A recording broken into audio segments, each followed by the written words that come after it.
He was the merry monarch, the king who loved nothing more than a romp in the hay and a booze-fueled party. King Charles II is believed to have fathered at least 12 illegitimate children and had numerous lovers, but he never produced an heir with his wife, Catherine of Braganza. His favorite mistresses included Barbara Villiers, actress Nell Gwynn, and Welsh beauty Lucy Walters. Now, the 17th century monarch's relationship with those three women is being explored in the 5th episode of new Daily Mail podcast Queens, Kings, and Dastardly Things. Mail columnist and royal biographer Robert Hardman and his co-presenter Professor Kate Williams examine whether Charles was Britain's most promiscuous monarch. Mr. Hardman says of Charles, "This week, we're turning our attention to someone who can only be described as one of the most prolific womanizers in royal history. A man who was an early fashion innovator, a scientific innovator, a man who ushered in a new era of hedonism and partying. A man whose illegitimate children numbered at least a dozen and whose sexual appetite saw him compared to a racehorse." Barbara Villiers, the Countess of Castlemaine, was perhaps Charles' best-known mistress. Known as a sensational beauty, she gave birth to 5 of the king's illegitimate children. She had joined Charles' court when he was still in exile in Holland. So by the time he became the king when the monarchy was restored in 1660, Barbara had a firm place in his affections. Charles got her pregnant even before he got married to Catherine of Braganza and then appointed Barbara as his wife's lady of the bedchamber. She ultimately fell out of favor when the king turned his affections to actress Nell Gwynn, who had worked her way up from selling oranges on Drury Lane.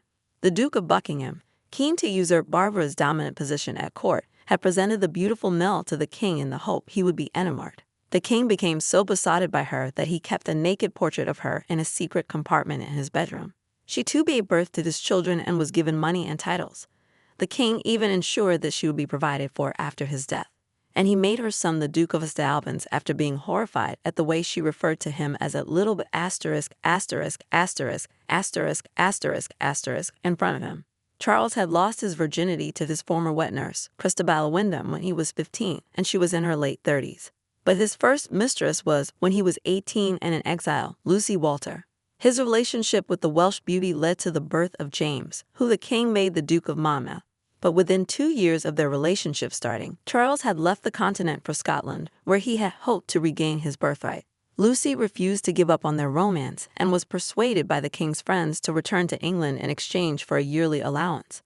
But Oliver Cromwell, then ruling England as Lord Protector, had her arrested and put in the Tower of London. She was then freed and now penniless, was sent back to the Netherlands.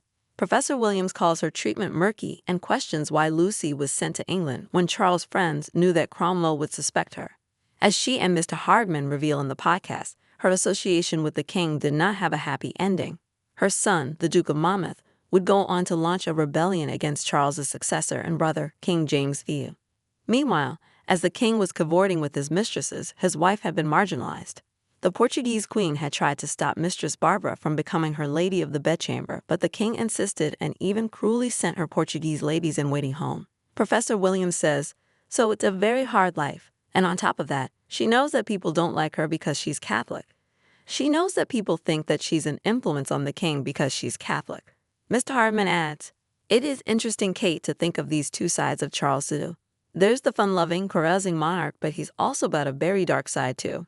Frances Louise XIV, well aware of the king's libido, sent the beautiful Louise de Cruel to influence his rival. She was tasked with promoting the interests of France and Catholicism while lying with the king. But on one debauched night with Louise and 2 other mistresses in 1685, the king fell seriously ill and had to be treated by royal doctors.